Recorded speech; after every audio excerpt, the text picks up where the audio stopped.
నమస్తే, welcome to prime nine. Come to the point. ఈ రోజు మన కమ్ టు ద పాయింట్ కార్యక్రమంలో మనం మాట్లాడుకునే పాయింట్ ఏంటి అంటే పవన్ గ్యారేజ్ గురించి మనం మాట్లాడుకుంటున్నాం. అయితే ఈ పవన్ గ్యారేజ్లో ఏం చేయబడును అంటే ఎవరు ఎన్ని కుట్రలు కుతంత్రాలు చేసినా ఛేదించి మరీ మందు వేయబడును అటువంటి వాటికి అన్న ఉద్దేశంతో ఈరోజు ఈ టాపిక్ అయితే తీసుకోవడం జరిగింది. అసలు ఎవరు ఎన్ని కుట్రలు చేశారు కుతంత్రాలు చేశారు అనే దాని మీద మనం మాట్లాడుకుంటే వాటికి ఏ విధంగా పవన్ కళ్యాణ్ మందు వేశారు, ఛేదించి మరీ మందు వేశారు అనేది ఒక్కొక్కటిగా మాట్లాడుకుందాం. ఎప్పుడైతే 2024 ఎన్నికలకు సంబంధించి పిఠాపురం నుంచి నేను పోటీ చేస్తున్నాను అన్న మాట బయట పెట్టారో అక్కడి నుంచి నిన్న అమరావతికి సంబంధించి శాసనసభలో మాట్లాడిన విషయం వరకు కూడా ఎన్ని కుట్రలు చేసినా ఎన్ని కుతంత్రాలు చేసినా ఏ విధంగా ఛేదించుకు వచ్చారు ఈ పవన్ గ్యారేజీలో ఈ పవన్ అనేది ఈరోజు మనం ఖచ్చితంగా మాట్లాడుకోవాల్సిన అంశం. ఇక పాయింట్లోకి వెళ్ళిపోదాం. అయితే ఈ వీడియో చివరి వరకు చూడండి. మీ అభిప్రాయాన్ని కామెంట్ రూపంలో తప్పకుండా తెలియచేయండి. ఎందుకంటే మీ అభిప్రాయంలో ఏదైనా నాకు సరిదిద్దుకోవాల్సిన పాయింట్స్ కనుక ఏమైనా ఉంటే నెక్స్ట్ వీడియోకి అవి సరిదిద్దుకొని నేను ఈ కమ్ టు ద పాయింట్ కార్యక్రమంలో మంచి మంచి పాయింట్లు తీసుకొచ్చే ప్రయత్నం అయితే చేస్తా. సో మీరు మాత్రం తప్పకుండా లైక్ చేయండి, షేర్ చేయండి, సబ్స్క్రైబ్ చేసుకోండి. మీ అభిప్రాయాన్ని అయితే తప్పకుండా కామెంట్ రూపంలో నాకు తెలియచేయండి. ఇక పాయింట్లోకి వెళ్ళిపోదాం. అయితే 2024లో ఇందాక అనుకున్నాం కదా, పిఠాపురం నుంచి పోటీ చేస్తా అనంగానే ఎంతమందిని దింపారు, ఎన్ని కోట్లు ఖర్చు పెట్టారు. నేను ఆ వ్యక్తుల పేర్లు ఆ శక్తుల పేర్లు అవన్నీ నేనైతే పేర్లు అయితే నేను వాడను, కానీ వాస్తవాలు ఏంటి అనేది మన అందరికీ తెలిసిన విషయాలే కాబట్టి ఆ విషయాలు పదే పదే మనం గుర్తు చేసుకోకుండా వాళ్ళ పేర్లు మనం చెప్పుకోకుండా వాస్తవాలు మాత్రం మాట్లాడుకుందాం. ఎంతమంది పిఠాపురంలో ఆయన్ని ఓడించటానికి ఎంతమందిని దింపారు, ఎన్ని రకాల కుట్రలు చేశారు, ఏదైనా ఫలించాయా? ఒక్కటి కూడా ఫలించలేదు. పిఠాపురం ఎమ్మెల్యే అన్న పేరు చిరస్థాయిగా నిలిచిపోయేలాగా అంత మెజారిటీతో ఆయనైతే గెలుపొందడం జరిగింది. మరి ఇక్కడ కుట్రలు కుతంత్రాలు ఎన్ని చేశారు, వాటిని ఎన్నిటిని ఛేదించారు, ఏ విధంగా బయటకు వచ్చి విజయం సాధించారో మనందరికీ తెలిసిందే. సో ఈ వీడియోకి పవన్ గ్యారేజ్ ఇక్కడ అన్ని కుట్రలకు కుతంత్రాలకు మందు వేయబడును అని చెప్పడంలో అతిశయోక్తి లేదేమో. ఇక నెక్స్ట్ పాయింట్, ఆ తర్వాత చెప్పాను కదా మతం మీద పడ్డారు. అసలు పవన్ కళ్యాణ్ ఏ మతానికి చెందిన వ్యక్తి, అసలు ఏ మతానికి సంబంధించి వివాహం చేసుకున్నారు, ఎన్ని వివాహాలు చేసుకున్నారు అనే దాని మీద పడ్డారు. గతంలోనే ఎన్ని వివాహాల మీద పడ్డారు, కానీ గెలిచిన తర్వాత అయితే పవన్ కళ్యాణ్ అసలు ఏ మతానికి సంబంధించిన వ్యక్తి, ఒక క్రిస్టియన్ అమ్మాయిని వివాహం చేసుకున్నారు. వాళ్ళ పిల్లల మెడల్లో కూడా రకరకాలుగా ఈ సిలువలని అవని ఇవని ఉన్నాయి. ఇతనేమో సనాతన ధర్మం గురించి మాట్లాడతాడు అంటూ రకరకాలుగా మతాలకు సంబంధించిన విషయాలను లేవనెత్తారు. వాటికి కౌంటర్ ఏ విధంగా ఇచ్చారంటే నేను పక్కా సనాతిని అంటూ పక్కా కౌంటర్ ఇచ్చారు. నేను సనాతన ధర్మానికి చెందిన వ్యక్తిని, సనాతన ధర్మానికి సంబంధించి ఎవరు కించపరిచినా సరే, ఎవరు మాట్లాడినా సరే, ఎవరు మాట్లాడకపోయినా సరే నేను సనాతన ధర్మం మీద ఏగ కూడా వాళ్ళనివ్వను అన్నట్టుగా చాలా గట్టిగా కౌంటర్ ఇచ్చారు. ఎలాగా? ఉడిపిలో భగవద్గీత యొక్క గొప్పతనాన్ని చెప్పుకుంటూ ఆయన మాట్లాడిన మాటలు. తర్వాత నాందేడ్లో జరిగినటువంటి ఒక కార్యక్రమంలో పాల్గొని అక్కడ కూడా ఆయన అదే చెప్పడం జరిగింది. సనాతన ధర్మం యొక్క గొప్పతనాన్ని నేటి యువత తెలుసుకోవాలి అన్నట్టుగా పిలుపునివ్వటం జరిగింది. అలాగే ఎక్కడైతే ఏ విధంగా యువతను తప్పుదారి పట్టిస్తున్నారో ఈ మతం కులం పేరు చెప్పి అటువంటి వాళ్లకు కూడా ఆయన కౌంటర్ ఇచ్చారు. ఏమని?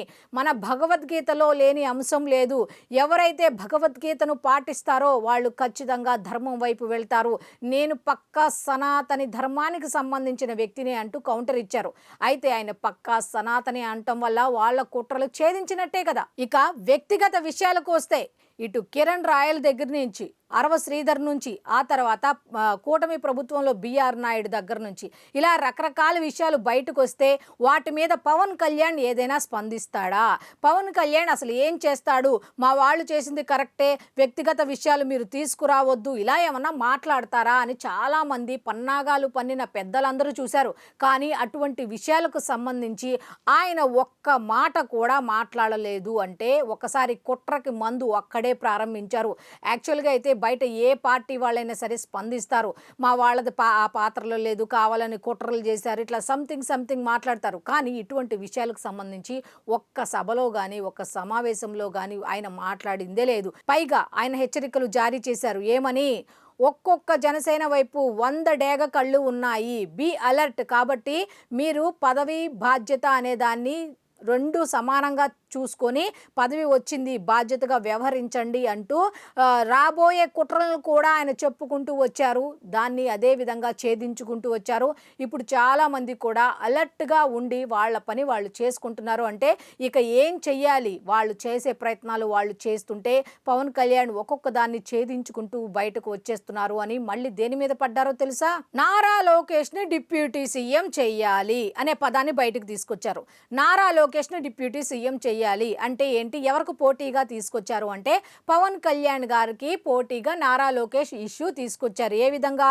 కూటమిలో చిచ్చులు పెట్టాలి, కుట్రలు కుతంత్రాల్లో భాగంగా కూటమిలో చిచ్చులు పెట్టాలి అన్న ఉద్దేశంతో చేసుకొచ్చారు. కానీ కూటమిలో చిచ్చులు పెట్టడం అంత సులభం కాదు అన్నట్టుగా ప్రతి సభలో చంద్రబాబు నాయుడు గారితో చెప్పించారు. మరో 15 ఏళ్ళు మేమందరం కలిసే ఉంటాం, పని చేసుకుంటూ వెళ్తాం, అభివృద్ధి సంక్షేమమే మా ధ్యేయం, ఆంధ్రప్రదేశ్ అభివృద్ధి చెందాలి అంటే నా మిత్రుడు పవన్ కళ్యాణ్ అంటూ చంద్రబాబు నాయుడు, మా అన్న నా సోదరుడు పవన్ కళ్యాణ్ అంటూ నారా లోకేష్ 10కి 10 సార్లు చెప్పటం వల్ల వాళ్ళ కుట్రలు భగ్నం అయిపోయినాయి. అది పెద్ద ఇష్యూ అయిపోయి జనసేన వాళ్ళు టీడీపీ వాళ్ళు కొట్టుకుంటారు అని భావించారు. కానీ అక్కడ ఆ మాట కేవలం మాటలకే పరిమితం అయిపోయింది.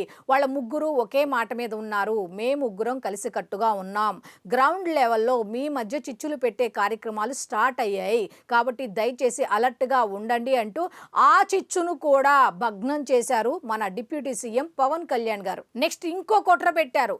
పవన్ కళ్యాణ్ ఫోటో ప్రభుత్వ కార్యాలయాల్లో ఎందుకు? అంత అవసరం ఏముంది, అంత అవసరం ఏమి ఉంది అన్నట్టుగా రకరకాలుగా మాట్లాడారు. మరి దీనికి కూడా ఆ కుట్రలో భాగమేనా అంటే ఎస్ అనే చెప్పొచ్చు. దీని మీద పెద్ద ఇష్యూ లేవనెత్తాలి అని చూశారు కానీ ఎక్కడా కూడా ఇది పెద్ద ఇష్యూ అవ్వలేదు. పైగా ఎక్కడైతే వీళ్ళు వినిపించారో వాళ్లే మొట్టికాయలు వేసి మరి ప్రభుత్వ కార్యాలయాల్లో పవన్ కళ్యాణ్ ఫోటో ఉన్నంత మాత్రాన తప్పేమీ లేదు, ముఖ్యమంత్రి నారా చంద్రబాబు నాయుడు గారి ఫోటోతో పాటు పవన్ కళ్యాణ్ గారి ఫోటో ఉండటం వల్ల వచ్చే నష్టం ఏమీ లేదు అంటూ ఎవరైతే చెప్పాలో వాళ్లే చెప్పారు. ఈ కుట్రకు కూడా భగ్నం చేశారు మన డిప్యూటీ సీఎం పవన్ కళ్యాణ్ గారు. ఏ విధంగా? ఆయన మాట్లాడి కాదు, ఎవరైతే రియాక్ట్ అవ్వాలో వాళ్లే రియాక్ట్ అయ్యేలాగా చేశారు. మరి కుట్రలు పన్నాయా అంటే పన్నలేదని చెప్పొచ్చు కదా. ఆ తర్వాత ఆయన పని ఆయన చేసుకుంటూ వెళ్తుంటే ఇంకొక మాట, సినిమాలు చేయకూడదు అంటే ఏంటి? పార్టీని దెబ్బతీయాలి. ఈ సూట్ కేసులు మోయటం పవన్ కళ్యాణ్కి రాదు.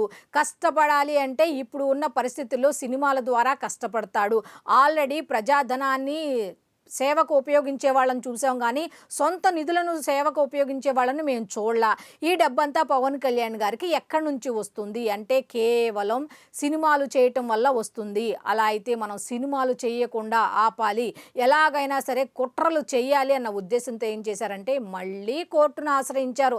పవన్ కళ్యాణ్ సినిమాలు చేయకూడదు, ప్రజాధనాన్ని దుర్వినియోగం చేస్తున్నారు, ఈ విధంగా ప్రభుత్వ కార్యకలాపాలకు సంబంధించిన వాటిలో పార్టిసిపేట్ చేయకుండా ఇటువంటి కార్యక్రమాల్లో పాల్గొంటున్నారు అని చెప్పి రకరకాలుగా మాట్లాడారు.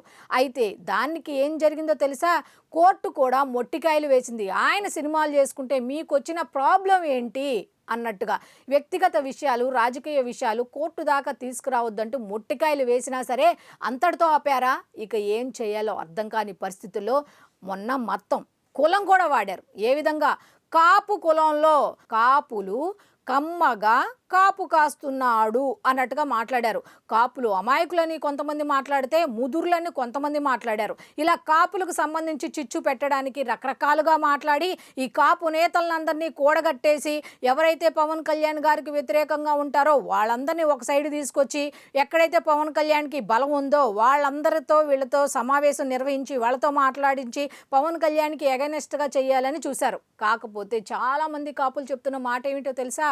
మేము రంగా గారిని పవన్ కళ్యాణ్ గారిలో చూసుకుంటున్నాం, మాకు పవన్ కళ్యాణ్ గారే కావాలి, మా సపోర్ట్ ఎప్పుడు కూడా పవన్ కళ్యాణ్ గారికే ఉంటుంది అన్నట్టుగా వాళ్ళు చెప్పుకుంటూ వచ్చారు. పైగా ఎంతమంది పిలుపులు ఇచ్చినా సరే వాళ్ళు చెప్తున్న మాట ఏంటంటే గతంలో కాపుల్ని మీరు ఎన్ని తిట్లు తిట్టారు, మీ వీడియోలన్నీ ఉన్నాయి చూసుకోండి అంటూ ప్లే చేస్తున్నారు. ఆ వ్యక్తుల గురించి నేను పేర్లు అయితే మాట్లాడను, కానీ కాపులు తెలివి తక్కువ వాళ్ళు, అతిగా ఆలోచిస్తారు, ఓవర్ యాక్షన్ చేస్తారని మాట్లాడిన వ్యక్తులు ఉన్నారు. మరి అప్పుడు పిలుపుకు నోచుకొని కాపులు ఇప్పుడు ఎందుకు నోచుకుంటున్నారు అంటే పవన్ కళ్యాణ్ కళ్యాణ్ గారి మీదకి అస్త్రంగా వాడాలని చూశారు కానీ అది బెడిసి కొట్టింది. ఇక్కడ కూడా కుట్రలు కుతంత్రాలు ఏమీ పని చేయలేదు. ఇక లాస్ట్గా ఎక్కడికొచ్చారు? ఇక అన్ని కార్డులు వాడేశాం, ఎక్కడా కూడా పవన్ని ఏం చేయలేకపోతున్నాం అన్న ఉద్దేశంతో ఏం చేశారో తెలుసా? ప్రాంతీయ విభేదాలు సృష్టించాలి అన్న ఉద్దేశంతో ఎక్కడ శ్రీరామనవమి జరిగినా, ఎక్కడ ఉగాది జరిగినా, ఎక్కడ ఉత్సవాలు జరిగినా అక్కడ వేరే అన్య మతస్థులను తీసుకొచ్చి అక్కడ ప్రాంతీయంగా గొడవలు పెట్టాలి, చిచ్చులు రేపే పనిలో పడ్డారు. మరి వాటిని కూడా ఛేదించాలి అంటే ఏం చెయ్యాలి అంటే డిప్యూటీ సీఎం పవన్ కళ్యాణ్ మళ్ళీ రంగంలోకి దిగాలి. ఏ విధంగా అంటే ఆంధ్రప్రదేశ్ రాజధాని అమరావతి తీర్మానానికి సంబంధించి అసెంబ్లీ ప్రత్యేక సమావేశం నిర్వహిస్తే దాంట్లో ఇచ్చిన కౌంటర్ కూడా అరే దీన్ని ఇంత సునాయాసంగా ఛేదించారు ఏంటి అన్నట్టుగా అనైక్యత అనేది మనలో ఉంటేనే వాళ్ళు వస్తారు అన్న భయం మనలో ఉంటుంది. మనం పర్ఫెక్ట్గా ఉన్నంతకాలం వాళ్ళు వచ్చే ప్రసక్తి లేదు అంటూ చెప్పిన ఒకే ఒక వ్యక్తి ఎవరు అంటే ఆయనే డిప్యూటీ సీఎం పవన్ కళ్యాణ్ గారు. మనలో అనైక్యత ఉండాలి, మనం ఏకాభిప్రాయంతో ఉండాలి అంటూ చెప్పుకుంటూ వచ్చారు. మీకే అంటే ఆంధ్రప్రదేశ్లో వాళ్ళకే రాయలసీమ అని కోనసీమ ఇట్లాగుంటే ఇలా తేడాలు ఉంటే మనం ఆంధ్ర అని ఎట్లా స్పెషల్గా చూడగలుగుతాం? మనలో మనకే విభేదాలు వస్తాయి ఎలాగా? కాబట్టి మీరు ధైర్యంగా ఉండాలి, ప్రజలకు ధైర్యంగా ఉండాలి, భరోసాగా ఉండాలి అంటూ కూడా శాసనసభలో కూడా అందరికీ అర్థమయ్యేలాగా ఎవరు ఎన్ని కుట్రలు చేసినా మరో 15 ఏళ్ళు మేమే అంటూ ఖచ్చితంగా చెప్పారు. కాబట్టి ఇక్కడ మనం పవన్ గ్యారేజ్ అని ఎందుకు మాట్లాడుకున్నాము అంటే ఎంతమంది ఎన్ని కుట్రలు చేసినా ఆయన దారిలో ఆయనే ఉంటాడు, ఆయన పని ఆయనే చేసుకుంటారు, ఆయన సేవలో ఆయనే ఉంటాడు. కాబట్టి ఇక కుట్రలు చేయడం ఆపేసి మీ వంతుగా 2029 ఎన్నికల్లో మేం గెలుస్తాం, మేం వస్తాం అంటున్నారు కాబట్టి ఆ ప్రయత్నాల్లో ఉండండి. పవన్ కళ్యాణ్ మీద కుట్రలు కుతంత్రాలు చేస్తే అది మీకు నష్టం తప్ప ఆయనకు వచ్చే నష్టం ఏమీ లేదు అని చాలామంది చెప్పుకుంటున్న మాట. సో నేనైతే ఈ వీడియోకి ఈ టైటిల్ కరెక్ట్గా సరిపోయిందని నేను అనుకుంటున్నా. ఒకవేళ ఈ టైటిల్ పెడితే బాగుండని మీకు గనక అనిపిస్తే మీ అభిప్రాయాన్ని కామెంట్ రూపంలో తప్పకుండా తెలియచేయండి. సో చూశారు కదా, ఇది ఈనాటి కమ్ టు ద పాయింట్ కార్యక్రమం. మళ్ళీ రేపటి కమ్ టు ద పాయింట్ కార్యక్రమంలో కలుసుకుందాం. అంతవరకు సెలవు, నమస్కారం.